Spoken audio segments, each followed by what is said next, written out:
Ühel täiesti tavalisel tööpäeval 2023. aasta alguses töökaaslasega vesteldes tuli välja, et tal oleks oma teadustöö jaoks vaja üht kuukulgri 3D mudelit. Jäin mõtlema, et miks piirduda ainult 3D mudeliga, kui võiks ka päris asja valmis teha.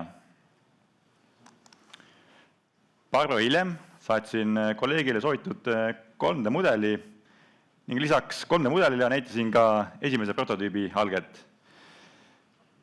Edeti insenerina vaadates tagantjärgi selliseid pilte on silmad natukene valus, aga ka tagasihoidlik algus on algus. Umbes nädal pärast projektiga alustamist sõitis esimese prototüübi edasiarendus juba oma esimesi meetreid Tartu Observatooriumi peahoone taga lumehangede vahel. Üsna pea sai meile selgeks, et sellest katsetusest peab kasvama midagi suuremat. Sündis suure kaaluga otsus suunata ümber mitmed meil inimesed ja ressursid, et projektiga saaks edasi minna. Võib öelda, et kosmosetehnoloogia valdkonna vaatevinklist on sellest hetkest alates arendustempo olnud meeletult kiire. Olles ehe näide sellest, et ka väiksel ideel ja tagasihoidlikul algusel võib olla võime panna liikuma isegi nii masinad kui ka inimesed selle ümber.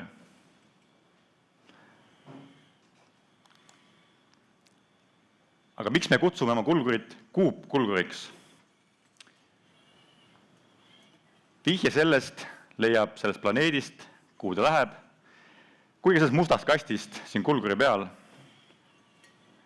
Nimelt on meie kulgri südameks kuupsatelliidest tuntud 10x10x10 sentimeetrit kasuliku lastistandard, mida on pea 25 aastase ajaloo jooksul üle maailma kasutatud väga erinevates teaduse ja tehnoloogia eksperimentides. Tänaseks on selliseid satelliite üles saadetud natukene alla 3000. Me oleme võtnud selle endalegi tuttava standardi, et lihtsustada ja kiirendada teaduslike ja tehniliste eksperimentide pardale toomist ja seeläbi märkimisväärselt suurendada tõenäosust, et me ükskord ka kuule jõuame. Aga samas võib küsida, et kas kuule minemine on üldse oluline. Täpselt nagu sportlased, kes käivad treeningväljakutel oma oskusi lihvimas, on kuu justkui inimkonna treeningväljak. Seal peab hakkama saama väga väheste ressurssidega. Ja see oskus tulla toime nappuse tingimustes on paradoksaalsel kombel kas vajalik siin maal, kus meil on ressursse vajast nii palju, et me ei oska isegi nendega mõistlikult ümber käia. Ja tagajärjeks on raiskamine. Kosmoses saadetud kulgur ei anna vastused ainult kuu või maa kohta. See annab meile ka väga palju uusi tööriistu, millest me vahest praegu isegi unistada ei oska. Näiteks uusi materjale, uusi energialahendusi või siis meie puhul uusi andmetöötlustehnoloogiaid. Kõikidel neil on võimekus luua meie maailma puhtamaks, nutikamaks ja turvalisemaks. Lisaks me loodame, et kui Tartu Observatooriumi kuukulgri projekti saadab edu ja me saame piltlikult öeldes jala ukse vahele, loob see ka Eesti ettevõtetele palju paremad võimalused jõuda oma tehnoloogiaga kuule ja miks mitte ka kuust kaugemale. Kui vaadata kulgurit tehnilise pilguga, siis pealtnäha on ta ju justkui väikene kuuerattaline robot. Ja võib ju küsida, et mis seal ikka? Tänapäeval ehitavad ju lapsedki selliseid roboteid. Aga kuupkulgur on ehitatud, loodud, et vastu pidada äärmuslikes tingimustes, nii kosmoses lendamisel kui ka seal viibides. Temperatuur, vibratsioon, kiirgus, vaakum, kui nimetada vaid mõned väljakutsed. Me ei ole selle aja jaoks ehitanud ainult ühte kulgurit, meil on tänaseks nimelt juba 5. Iga üks neist on andnud omal nime ja iseloomu. Meil on kronoloogilises järjekorras pealik, maaema, tähetark, ilmarine ja taevavedur. Ja kui vaadata neid nimesid, siis nad moodustavad justkui perekonna. Meil on isa, ema, 2 last, üks kauge sugulane või muu onu. Ja nagu perekonnas ikka on kõik nad natukene erinevad, aga samas toetavad üksteise arengut, jagavad üksteisega teist oma teadmisi, oma võite, oma kaotusi. Kõige usinama tähetarga olen täna endaga kaasa võtnud. Aga veelgi enam on meie kulgurid ka üsna autonoomsed, sest olgem ausad, kui sa läheksid reisile, siis teejuht annaks sulle suuniseid 380 000 kilomeetri kauguselt, siis ilmselt tahaksid, et oskaksid ise natuke kaarti lugeda. Ja kuna see kaart, mis sa kasutad, ei ole veel päris täpne, siis oskaksid vähemalt maastikul või siis kuustikul olevaid orientiiri kasutada. Meie väikese Eestit tuntakse ikka digitaalse innovatsiooni poolest. Sain selle kuvandi ise üle uhkeva tunde ka näiteks Hiinasse reisides, kui nii Indiast kui Keeniast pärit teekaaslased oskasid ka ühest suust välja tuua, et kui me päritolu kuuldes, et Eestis on ju digiriik. Need hiiglased, kelle õlgadel me praegu seisame, näiteks e-valimised või Bolt ja Wise, on meie igapäevaelu muutvad tehnoloogiad. Aga ka teaduses tehakse suuri asju. Vajadusel liigutatakse mägesidki, et meie igapäevaelu paremaks teha. Aga kui tänapäeval näiteks mehaanikainseneeri valdkonnas küsida, et kas innovatsioon peitubki ainult asjade füüsiliselt väiksemaks tegemises, siis teadlasena julgen väita, et sellest enam ei piisa. Tuleb midagi veel juurde lisada või küsida küsimusi, mida pole veel osatud küsidagi. Sest seda väiksemaks tegemist me tegelikult juba teame.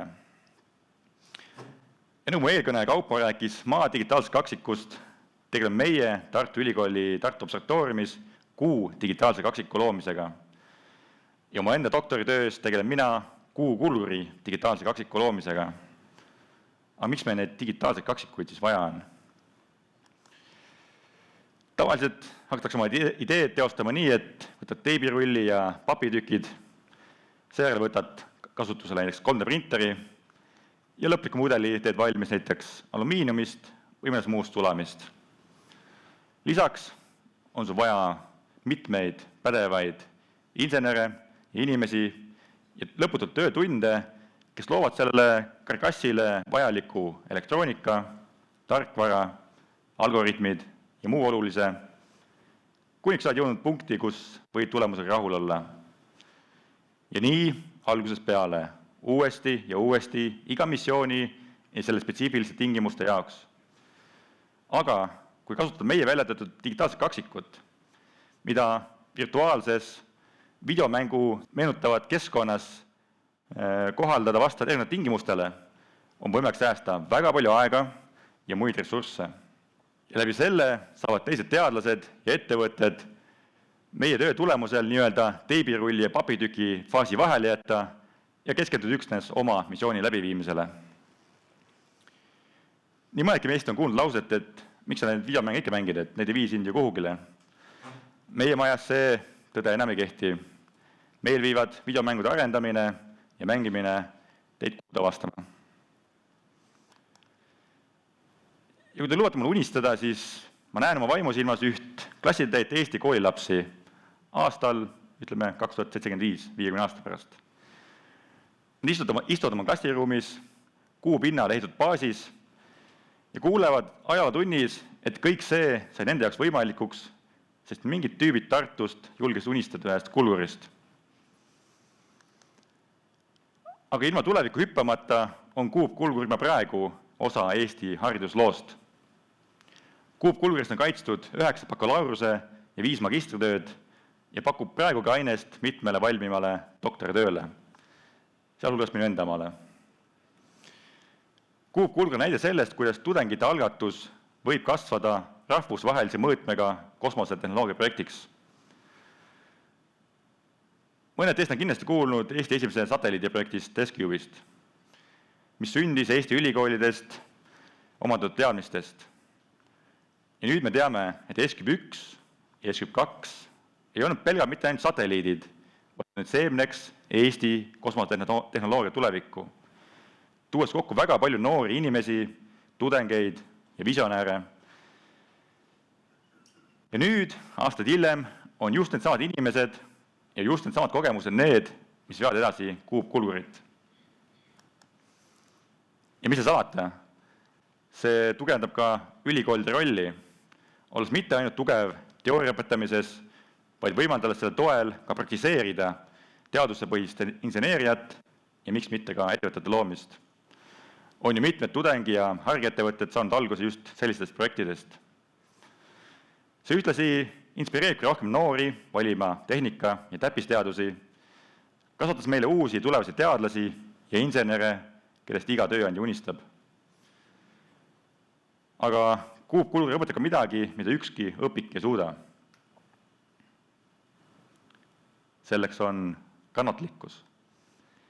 Sest väljakutsed on suured, lahendused ei sünni enamasti kiiresti, aga kui pead vastu, võib sündida midagi suurt ja võimast.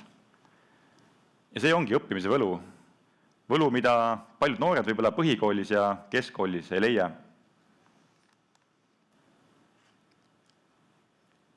– 1962. aastal ütles John F. Kennedy oma kuulsas Rice'i ülikoolis peetud kõnes, et inimene jõuab kümnendi lõpuks kuule. Seega juhtus 1969. aastal. Ja nüüd, natuke rohkem kui 60 aastat hiljem, ütlesime meie omakeskis, et meie kulgur jõuab kümnendi lõpuks kuule. Ja kui ma vaatan viimase vähem kui 3 aasta tempot, siis ma usun, et me oleme graafikus. Mis seal ikka, kui mingi kuu peale. Aitäh!